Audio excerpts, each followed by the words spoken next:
So I think we still have one presentation to go on cardiac arrest. Yeah.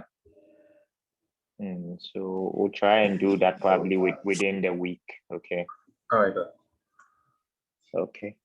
So I just want us to try and finish the cardio. So cardiac arrest will be the last topic we'll be doing on that. So we can move to respiratory within the week. All right. Today, so today we'll be talking about arrhythmias, and then if there's time, we'll talk about atrial fibrillation. Okay.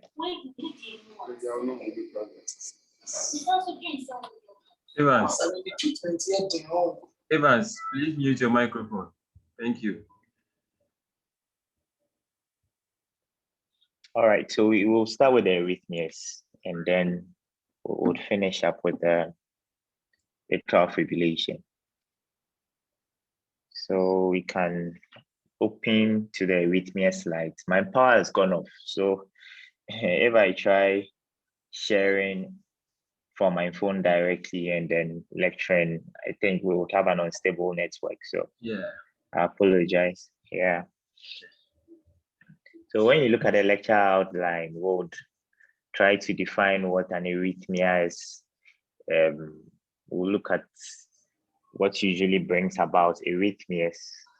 Would try and explain the pathophysiology and then the types of arrhythmias we have, and how you can be able to pick up an arrhythmia. What history will the patient present to you, and what would you be looking out for? Then we investigate, and then we'll talk about some management as well. Okay. And usually arrhythmias are one of the topics in medicine people don't like talking about, because it's like it's not so common like your hypertension and all that. So usually, even when it's present, people tend to miss it if it's not so severe. But it's not so difficult to grasp the concept. The main thing is to be able to grasp the concept, okay? And the concept is basic. Once you grasp the concept, it's easier. Whenever you hear the word arrhythmia, oh, you know what you're talking about, and then you can just, position yourself. So far, we've done some cardio, so I don't expect any challenges in grasping it. It should be relatively easier, okay? So we know that the usual heart rate, the range is about 60 to 100 beats per minute, okay? So in some cases, the heart rate can be more than 100 beats per minute. And then in some cases, persistently, the heart rate can be less than 60 beats per minute, okay?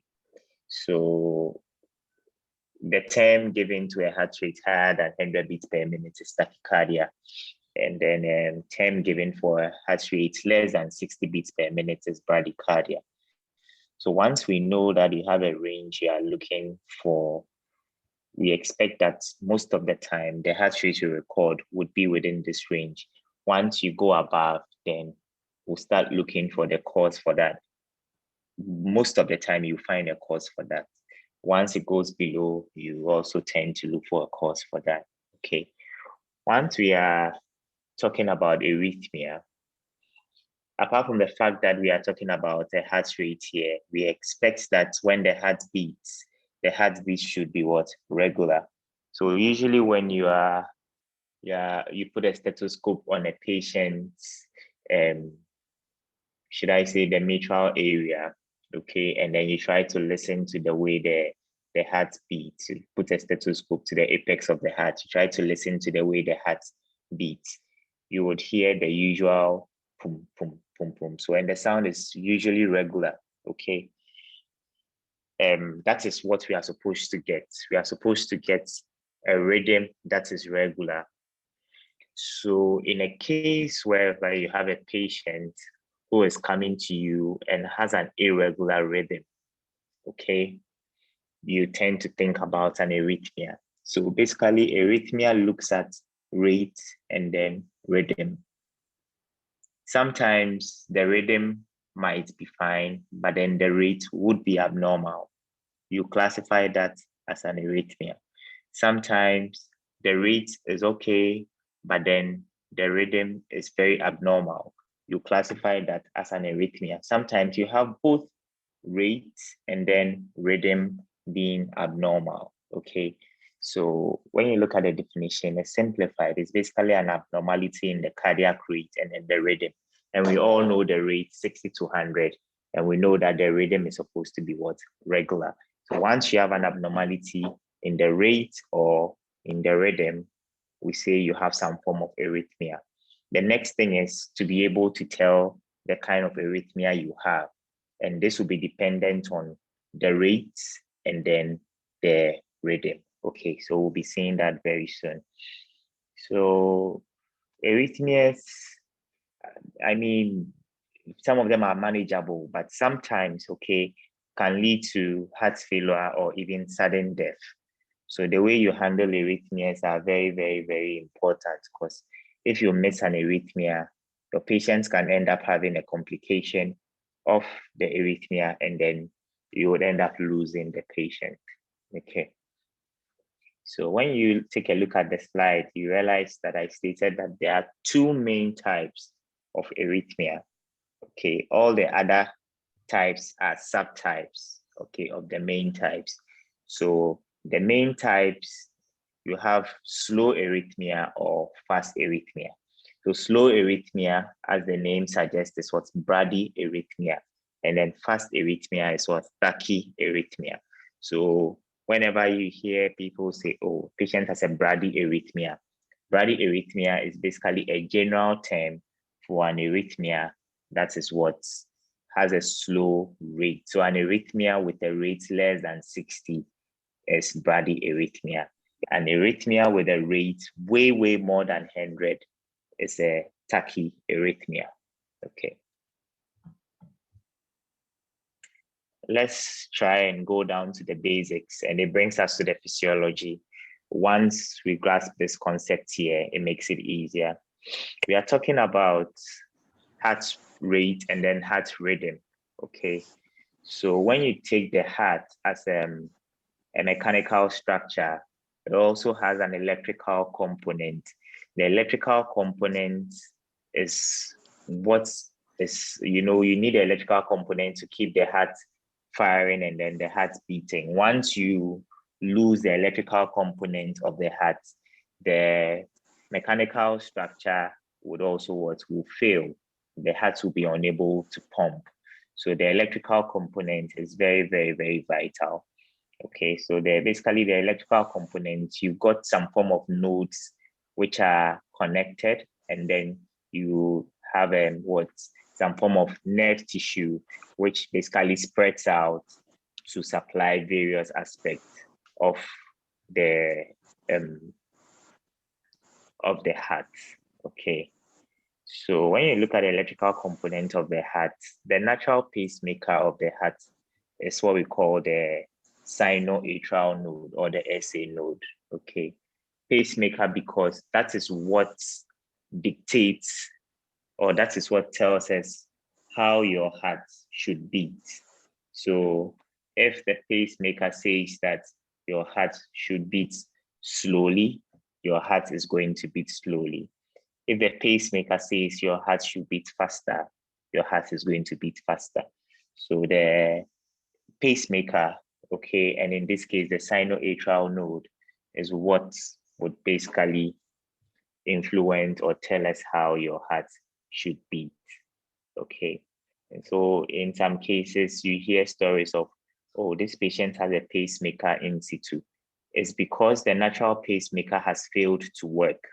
If the natural pacemaker fails to work, we would have to make arrangements for another pacemaker to be inserted. Usually when the SA node fires, the impulse is transmitted to the AV node or the atrioventricular node, okay? So the atrioventricular node is at the junction of the atrium and then the ventricle. So the impulse is transmitted to the AV node.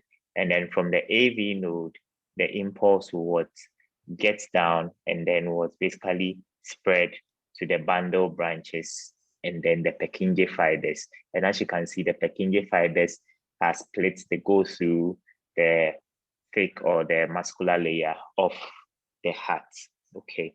So when the SA node, which usually beats around 70, 72 to about 75 beats per minute, okay, the natural pace, when the SA node fails to work, the next in line is what the AV node. The AV node takes over, and now the AV node becomes what your natural pacemaker. So the AV node starts firing, but usually the AV node won't be able to fire at a pace as the SA node. So the AV node would end up firing around 40 beats per minute. So naturally your heart becomes what? Slower. Okay. So once this happens, you start getting certain clinical features, and then it now becomes a reason for we to come in, take a look at it, and then try and then what sort out the rhythm or the rate issue. Okay, so basically when you look at the electrical activity, that's it. SA node, AV node, then your atrioventricular bundle, you have right bundle branch, and then the left bundle branch. Okay, so most of the arrhythmias you get, in fact, almost all the arrhythmias would have something to do with what the electrical activity of the heart, if not all of them. Okay, because once you have an electrical activity, a problem to the electrical activity of the heart, you tend to have an arrhythmia, and this can either be a fast arrhythmia, which we call tachyarrhythmia, or a slow arrhythmia, which is called a bradyarrhythmia. Okay.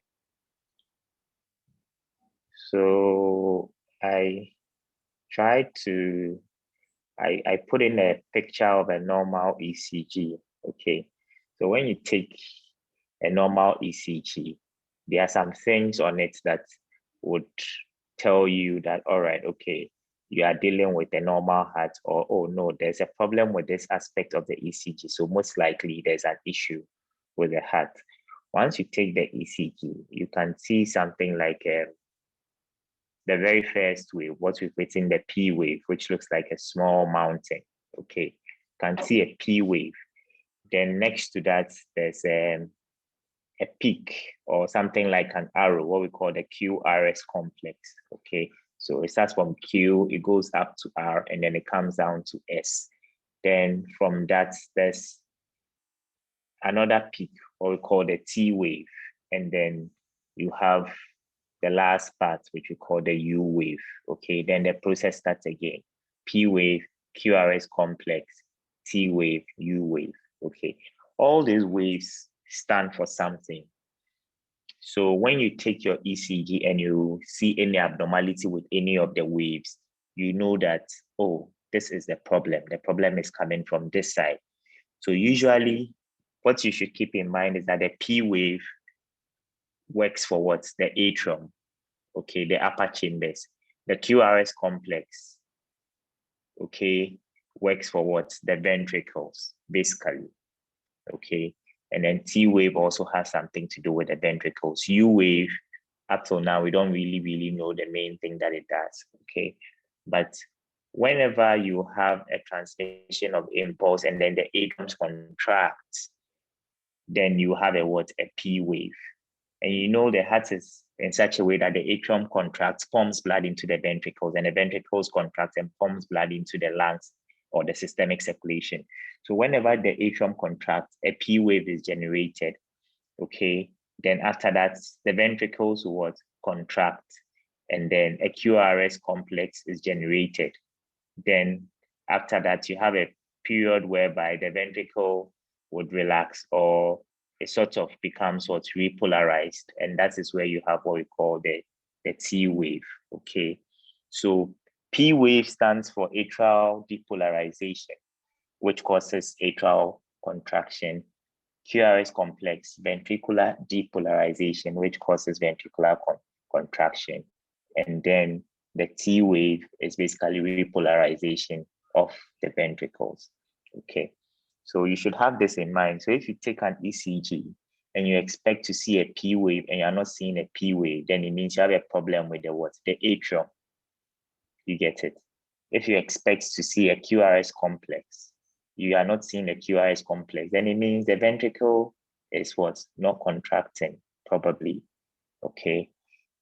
If you expect to see, you see one QRS complex, you expect to see another QRS complex, and then you expect that the spaces between the QRS complex, what we call the RR interval, when you take a look at the ECG, look between the two, in between the two peaks.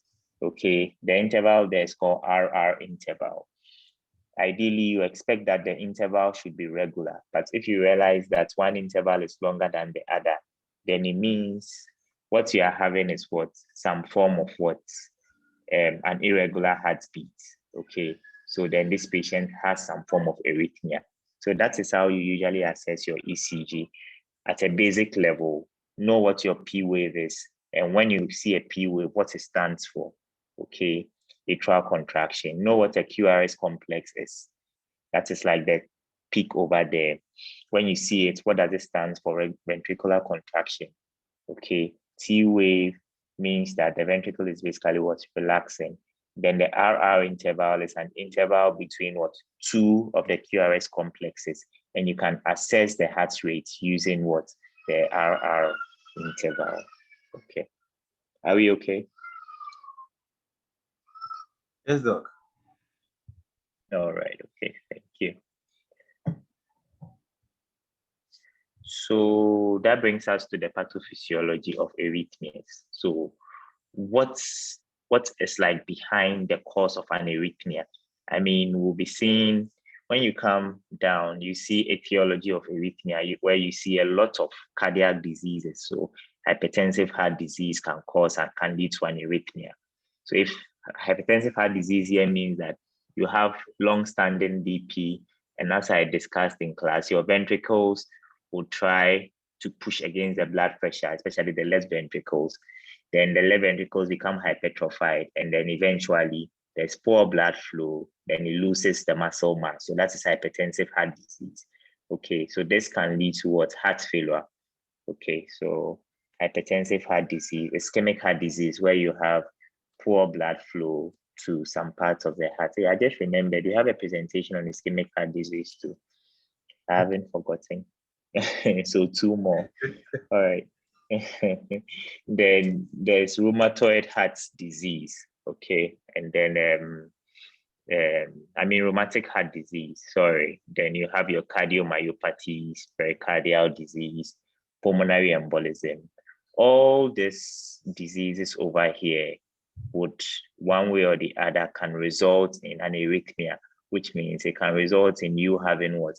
A very fast and irregular heartbeat, or slow and irregular heartbeat. Okay. Certain things like alcohol, coffee, smoking can also cause that. Sometimes you can have a patient who has an arrhythmia, but we don't know what the cause is. Okay.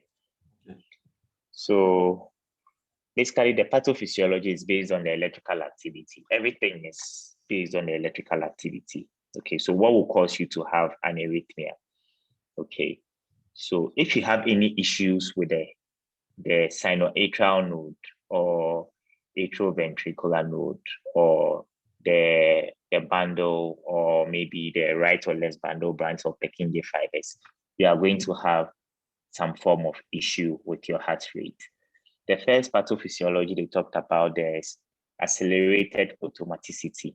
Okay, what does this mean? That sometimes, because of certain processes that you go through, automatically your heart rate starts increasing and it goes beyond what? 100 beats per minute. So sometimes when you encounter a snake, your sympathetics will just step in. Your heart rate will go beyond 100 beats per minute. Sometimes you can even do 140 to 150 beats per minute because of the anxiety. Okay, so accelerated automaticity would lead to some form of arrhythmia. Okay, so a classic example is a patient who has tyrotoxicosis. Tyrotoxicosis means that your thyroid hormones would always be on the high, and we know that this would affect what's the sympathetic, so will cause your metabolism to go up. So the heart rate would always increase. So basically, this patient has what we call an accelerated automaticity. Once the sympathetics come in, what it does is that there's an increase. Whenever you hear depolarization, it means that it's going to lead to some form of contraction. Okay, so there's some form of depolarization that would go on over there. So your SA node will start firing at a faster pace. Okay, and once the SA node is firing at a faster pace, then you know that the heart will beat fast. The depolarization there is because you have, if you remember your physiology, you have a sodium potassium ATPase or sodium potassium pump. Okay, so usually for you to have an action potential, you need sodium to go into the nerves, or in this case, the nodes, the SA nodes, and then you need potassium to come out. Okay, so sodium influx, potassium efflux, and all that is what would lead to your depolarization, repolarization. Okay, so once you have sodium influx, then action potential will be reached. The heart would beat at a faster rate. Okay, so that's one. The other aspect is what we call triggered activity. Okay, as I said, any form of arrhythmia would have a connection with the electrical activity. The electrical activity is not an isolated, should we say, wire just lying in the house. If you take a house that you built, you know that you pass the wires to the blocks and the ceilings and all that. That is how the heart is. Okay, inside the muscle layer of the heart and all that, you have the electrical activity connecting throughout. Okay, so the same way you pass your fires and things through the wall, and when there's damage to the wall, or someone hits the wall, or there's fire and then it damages the wall, it damages the wiring of the house as well. That is how the heart is. When you have any form of damage to the muscle, this damage, depending on where it is, can affect your electrical activity by damaging the nerves. And once this is damaged, you are going to have issues, okay, with your conduction of impulses. So that is what we call triggered activity. So usually the damage in the myocardium would affect the membrane potential of your nerves. And once this happens, you are going to have issues. It's either sometimes you are going to have increase in your sodium, potassium activity and all that. You're going to have some form of increase, so your heart will end up beating faster. Or if the damage is that severe, then you are going to have some form of slow heartbeat. Okay, so that is what we mean by triggered activity. So, question on that one. Yeah.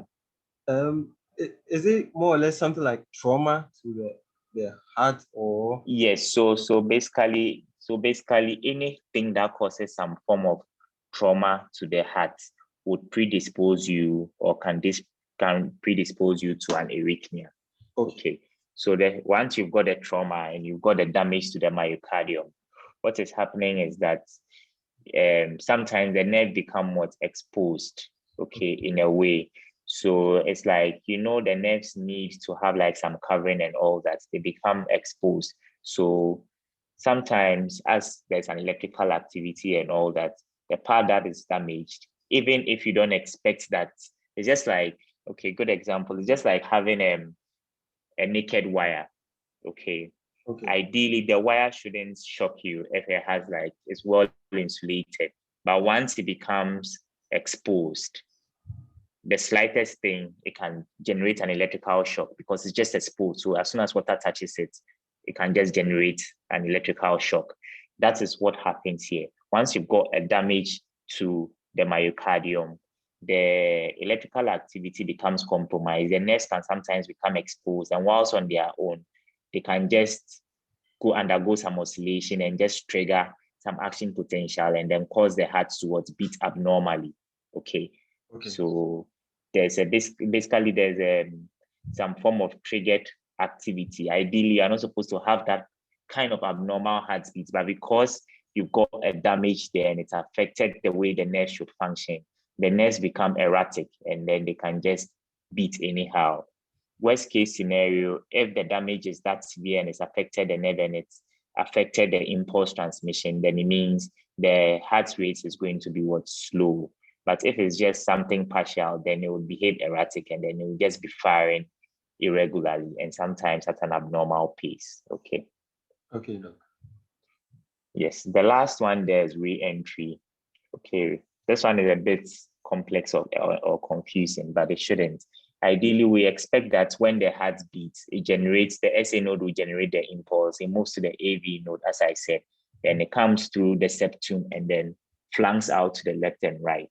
Okay, then that is it. You have another impulse generated, goes through SA node, AV node, through the septum, and it flanks to left and right.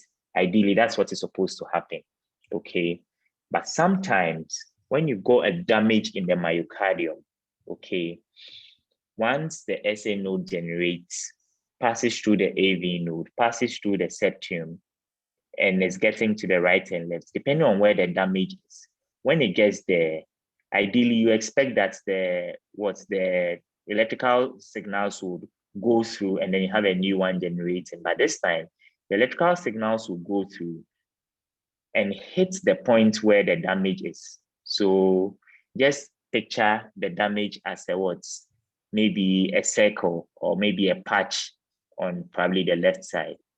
When the electrical signal goes through in the muscular layer of the left side and gets to where this damage is, it's unable to go through it for a new one to be produced. Instead, it will go all around it in circle, okay? So then you have like a re-entry of the electrical signal. So I don't know if you get the perception. Let me try and see if I can get a picture on the internet and then send it to the page. It will make understanding easier. Just a minute.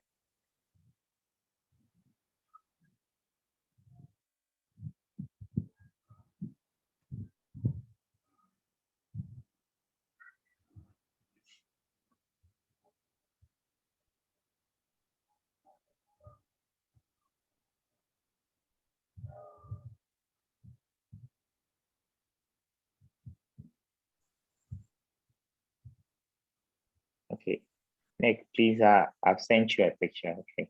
Okay. All right, Doc. Doc, there are a few others who are in the waiting room. Oh, all right. Okay. Okay. So let me push the image to the page. Guys, look on the page. Okay. The image is there.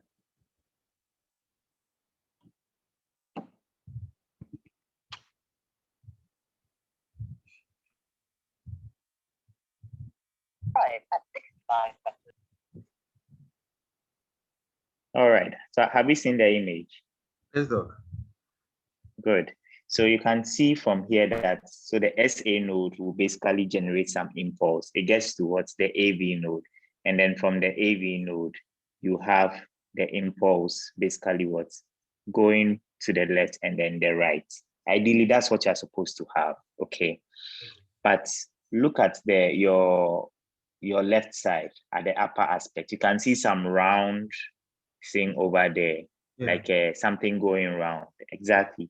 So when you go a damage in the myocardium around that side, okay, and then you have your SA node firing to the AV node and you expect it to go all around, you can have a re-entry. So at that point where the round is, there's some form of damage at that point. So the impulse is not able to go through that side completely. So when the impulse gets to that point, it goes round the middle of that part is a damaged myocardium. So it goes round it, and then the impulse is still at the same side. So you expect that the impulse will go through and leave for a new impulse to come, but then the impulse just stays there and then it re-enters again. So then even when you don't expect the heart to be beating, because the impulse is still present and it's still re-entering, you still have like some form of abnormal contractions, which will cause an irregular heart rate. Okay, that does it make sense? Yes, Doc. So basically, once you have a damage in the myocardium, and you expect that the impulse will go through it. The impulse won't go through it. It will go around it. So once it goes around it, there's a re-entry.